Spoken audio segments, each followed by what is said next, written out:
होगी बारिश वचन की, फूल खिलेगा सच्चाई का।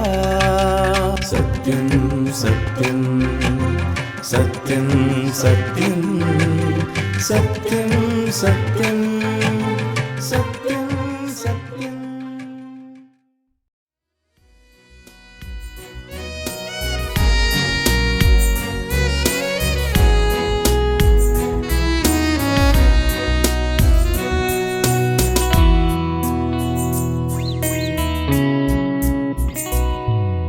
खुदावंशियों से तुझे बरकतें, और तू हमेशा भलाई देखे। देखे तू बच्चों को सलामती जीने की हमेशा रहे। ऐसी बरकत उसी को मिलेगी जो कि खुदा से डरता है। अपनी मेहनत का फल वो पाएगा, अपनी मेहनत का फल वो पाएगा। होगा वो मुबारक, बरकत पाएगा। मुबारक वो शख्स है, मुबारक वो शख्स है मुबारक। खुदावन के खौफ में रहता है जो, उसकी ही राहों पे चलता है जो। अपनी मेहनत का फल वो पाएगा, अपनी मेहनत का फल वो पाएगा। होगा वो मुबारक, बरकत पाएगा। मुबारक वो शख्स है मुबारक, मुबारक वो शख्स है मुबारक।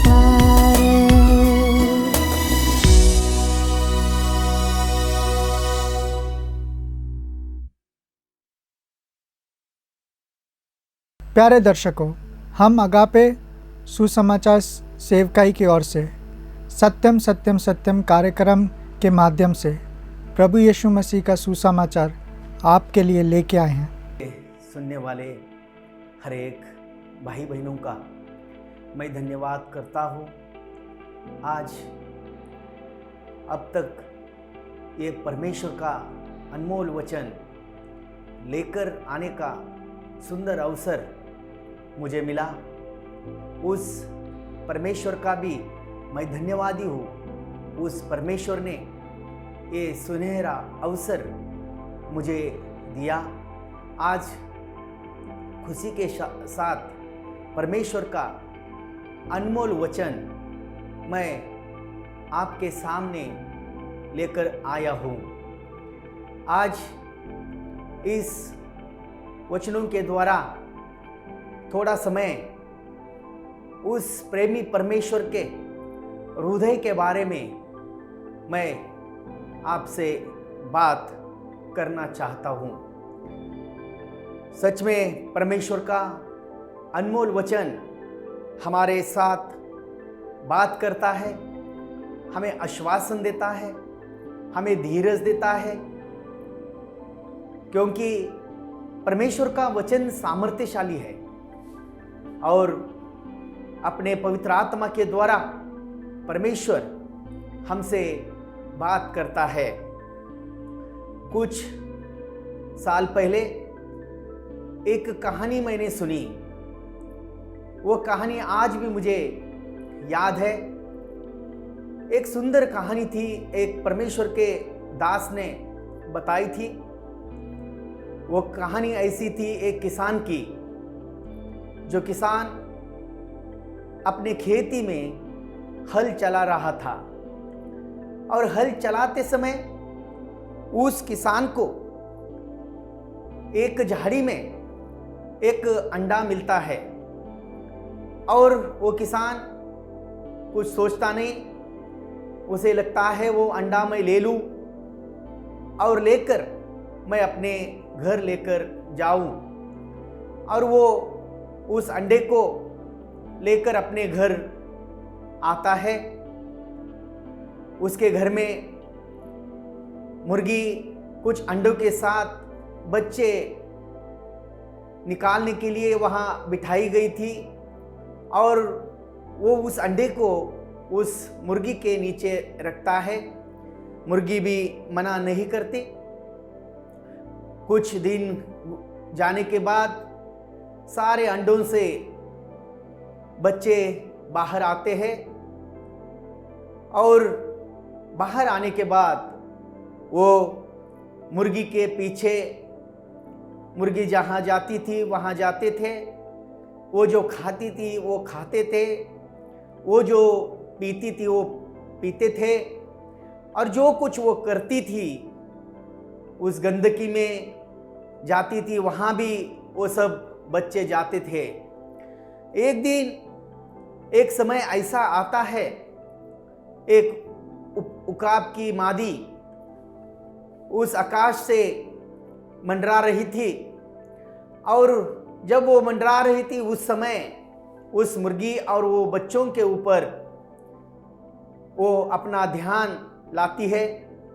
उस समय उसे वो जो अंडा था जो किसान ने उस मुर्गी के नीचे दिया था, उस अंडे से भी एक बच्चा आया था। उस बच्चे के ऊपर विशेष करके जाती है और अचानक से उसकी एक चीख उसके मुंह से निकलती है और एक अद्भुत बात होती है।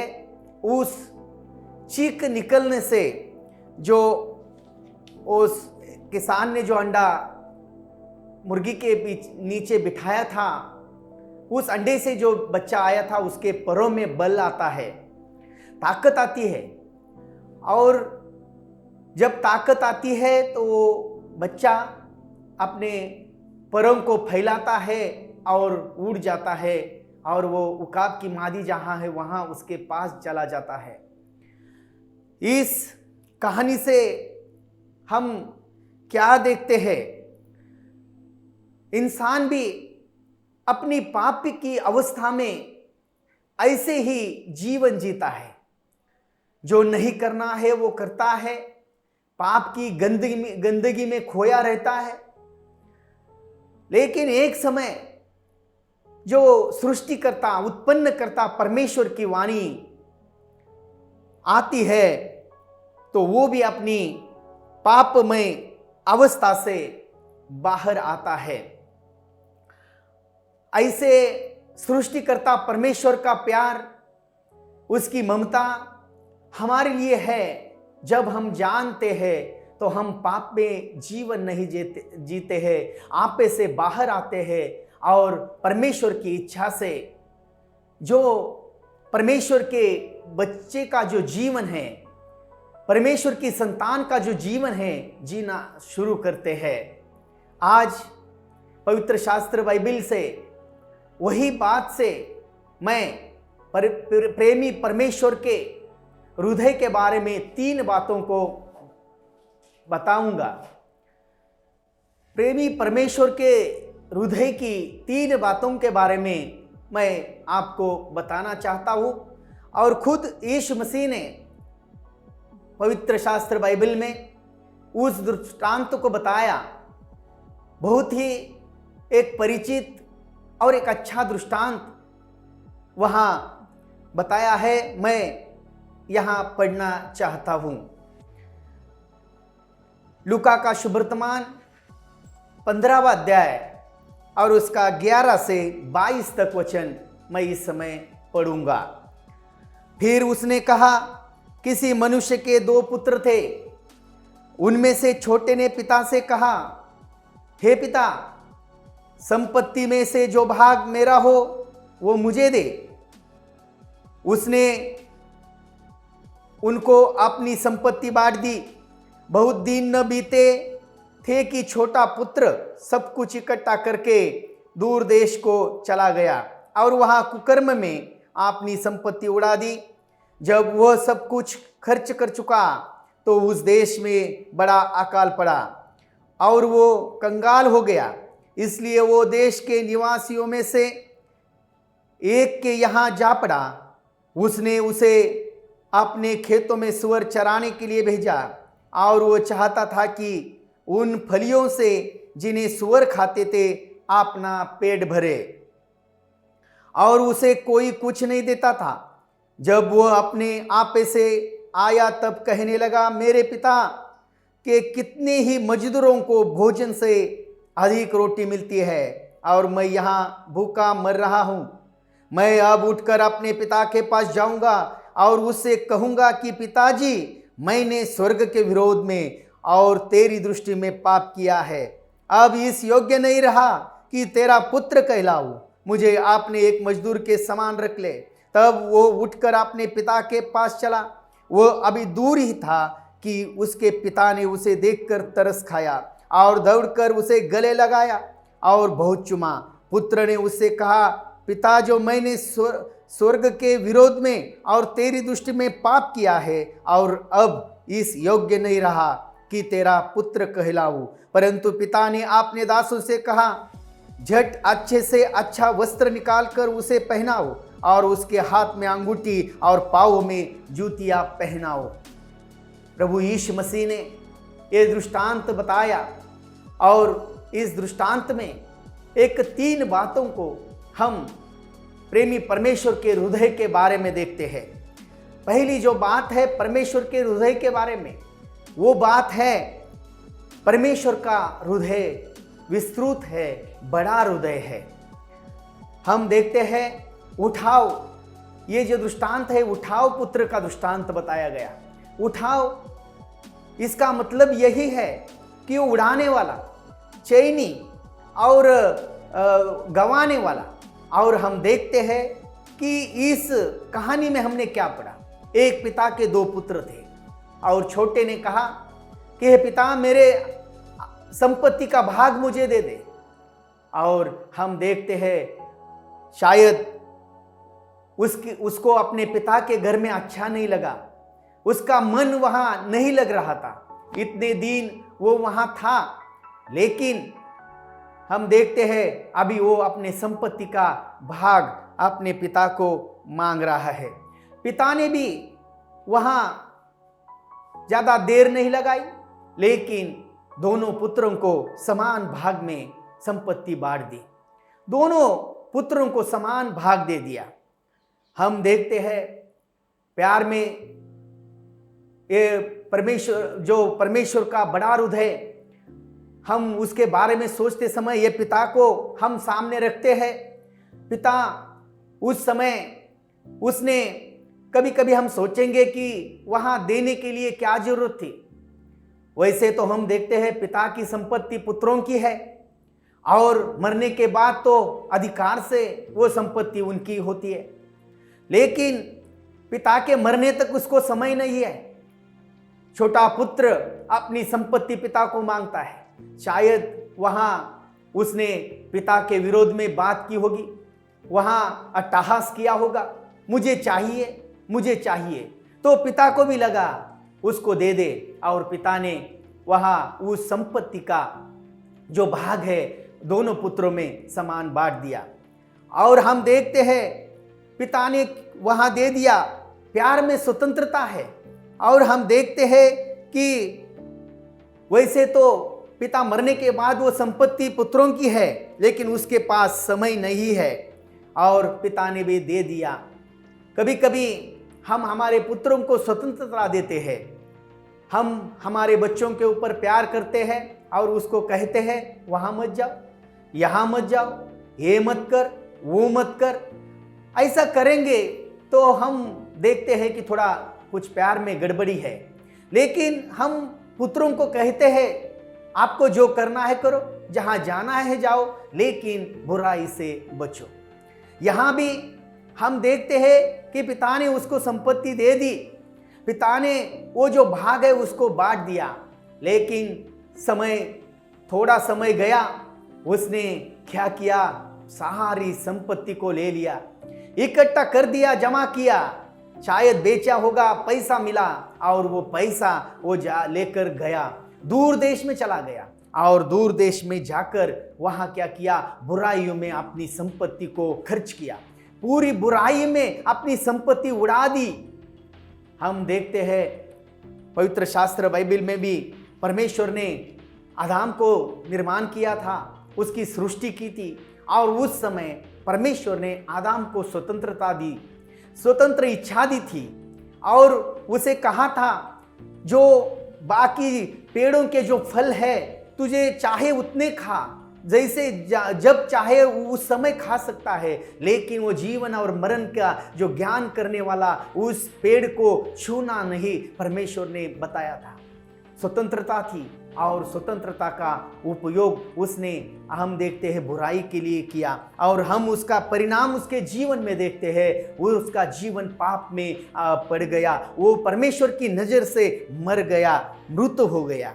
हम देखते हैं यहाँ भी परमेश्वर ने यहाँ पिता ने क्या किया, अपनी संपत्ति का जो भाग है उसको दे दिया, लेकिन इस लड़के ने क्या किया, उस संपत्ति का जो भाग है, उस जो गैर और गलत बातों में उसने पूरी संपत्ति उड़ा दी, खर्च कर दी। उसके बाद उसके पास कोई बचा नहीं। सब कुछ था, मित्र परिवार थे, सब लोग थे, लेकिन अभी उसके पास कुछ भी नहीं है। लेकिन ऐसे में वहां भी देखते हैं कि अकाल भी आ पड़ा, और ऐसी स्थितियां हो गई, उसको खाने को भी नहीं मिल रहा है। हमने जैसे पढ़ा था, और उसने क्या किया आगे हम देखते हैं। आज यहाँ पहला जो प्रेमी परमेश्वर के हृदय के बारे में जब हम बात करते हैं, तो हमारे परमेश्वर का हृदय बहुत बड़ा हृदय है।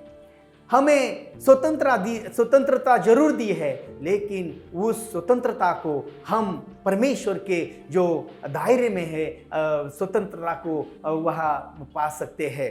हम पहली बात जब परमेश्वर के हृदय के बारे में देखा, प्रेमी परमेश्वर के हृदय के बारे में, दूसरी बात हम देखते हैं परमेश्वर का हृदय तरस खाने वाला हृदय है। जैसे वचन जो हमने यहाँ पढ़ा था 20 और 21, उस वचन में हम यहाँ देखते हैं, तब वो उठकर अपने पिता के पास चला। वह अभी दूर ही था कि उसके पिता ने उसे देखकर तरस खाया और दौड़कर उसे गले लगाया और बहुत चूमा। इस वचनों से हम देखते हैं कि परमेश्वर का हृदय तरस खाने वाला हृदय है। परमेश्वर का हृदय तरस खाने वाला हृदय है। और यहाँ हम देखते हैं पुत्र अपने घर से निकल गया है, कितने दिन हुए पता नहीं, और पिता जब से गया है, शायद अपने गांव के बाहर आकर उस रास्ते से, जिस रास्ते से वो गया है, शायद उस रास्ते को आकर देख रहता है। हर रोज का उसका दिनक्रम है, आज मेरा पुत्र आएगा, कल मेरा पुत्र आएगा, और ऐसे में एक दिन पिता उसकी राह जोता है, और एक दिन दूर से उसको नजर आता है उसका पुत्र वहां से आ रहा है। और हम देखते हैं कि पिता ने दूर से उसको देखा, अपने पुत्र को पहचाना। ऐसी अवस्था में उसको पहचानना भी मुश्किल होगा, शायद उसके बाल बड़े हो गए, कपड़े फटे हो गए, दुर्गंधी रहेगी और पहचानने में मुश्किल है। लेकिन पिता ने अपने पुत्र को पहचाना, और वहां पिता उस जगह पे बैठा नहीं, लेकिन उसने क्या किया, दौड़ कर गया, और दौड़ कर गया। उस पुत्र आगे से आता है, शायद उसके जीवन में मन फिराव आया है, और वो अपने पिता के घर आया है, और ऐसे में पिता ने समय नहीं लगाया, पिता ने समय नहीं लिया, लेकिन वो दौड़ते गया, दौड़ते जाकर उस पर उसने तरस खाया। यहाँ हमने पढ़ा तरस खाया, परमेश्वर यहाँ पिता ने उसके ऊपर तरस खाया, और तरस खाकर इतना ही नहीं, आपने गले लगाया, गले लगाकर उसको चूमा, यहाँ बताया है। आज हम देखते हैं हमारे परमेश्वर का भी ऐसे ही हृदय है। परमेश्वर भी हमारे लिए, जब भी हम पाप से, परमेश्वर से दूर गए हैं, हमारी राह देखता है, और हम जब आपे से बाहर आते हैं, और परमेश्वर के पास आते हैं, परमेश्वर हमारे ऊपर भी तरस खाता है। इतना ही नहीं, अपने गले लगाता है, हमें चूमता है परमेश्वर। इतना हमारे परमेश्वर का हृदय तरस खाने वाला परमेश्वर का हृदय है। एक पापी जब मन फिराता है, आपे से बाहर आता है, परमेश्वर उसकी क्षमा करता है, अपने पास उसे लेता है। और इस दूसरा पॉइंट में हमने वही देखा, हमारे प्रेमी परमेश्वर का हृदय तरस खाने वाला हृदय है। और तीसरे, हमारे प्रेमी परमेश्वर के हृदय के बारे में तीसरी बात यहाँ मैं आपको बताना चाहता हूँ, परमेश्वर का हृदय पुनः स्थापना करने वाला परमेश्वर का हृदय है। हमने जैसे 21 और 22 में जैसे पढ़ा था, पुत्र ने उससे कहा, पिताजी मैंने स्वर्ग के विरोध में और तेरी विरोध में पाप किया है और अब इस योग्य नहीं रहा कि तेरा पुत्र कहलाऊं। परंतु पिता ने अपने दासों से कहा, झट अच्छे से वस्त्र निकालकर उसे पहनाओ और उसके हाथ में अंगूठी और पाँव में जूतियां पहनाओ। तीसरा, परमेश्वर का हृदय हम देखते हैं पुनः स्थापना करने वाला हृदय। वो उसका पुत्र कहता है, उसका मन में और उसको पश्चाताप हुआ है और मन फिराया है और वो बताता है कि पिताजी मैं आपके पुत्र कहने के लायक नहीं हूँ, लेकिन आपका नौकर कहकर मुझे रख दो। लेकिन पिता उस बातों की तरफ देखता नहीं है। पिता को मालूम है, पिता हृदय परखने वाला है। और ऐसे ही हम देखते हैं, हमारा परमेश्वर बाह्य स्वरूप नहीं देखता लेकिन हृदय परखता है। आज यहाँ पिता ने उस पुत्र का हृदय परखा और उसको मालूम पड़ा उसकी हृदय की बातें, उस जो कुछ वो कह रहा है, वो पुत्र जो कह रहा है, उस बातों की तरफ उसका ध्यान नहीं, बल्कि वहाँ हम देखते हैं कि वो बातों को नहीं सुन रहा है लेकिन अपने दासों को क्या कह रहा है। परंतु पिता ने अपने दासों को कहा, झट उसको नया वस्त्र पहनाओ, जूतियां पहनाओ और जो कुछ उसने खोया था वो वापस उसे मिला। इससे हमें यही बात मालूम पड़ती है कि हमारा परमेश्वर पुनः स्थापना करने वाला परमेश्वर है। एक पापी अपना मन फिराता है, परमेश्वर की तरफ आता है, परमेश्वर जरूर उसे क्षमा करता है, क्योंकि परमेश्वर पुनः स्थापना करने वाला परमेश्वर है। और कितनी महत्वपूर्ण बात यहाँ हम देखते हैं, पिताजी कहता है कि जो मेरा पुत्र मर गया था वो मुझे मिला है, वो जो खोया था वो उसे मैंने प्राप्त किया है। हम हमारे जीवन में देखते हैं, उत्पन्नकर्ता परमेश्वर से हम पाप करके उससे दूर चले गए। बाइबल कहती है सबने पाप किया और परमेश्वर की महिमा से रहित है। ऐसे लोग जो मन से परमेश्वर के बैरी हो चुके हैं, और हम देखते हैं हमारे मन से चलने वाले, पापों में जीवन जीने वाले हम लोग थे। जैसे इस पुत्र ने किया था वैसे चैनबाजी करने वाले हम लोग बन गए थे। हम हमारे ऐसी अवस्था में जब हम देखते हैं परमेश्वर की तरफ मन फिराकर हम देखते हैं और हम परमेश्वर की तरफ आते हैं तो परमेश्वर हमारी क्षमा देता है।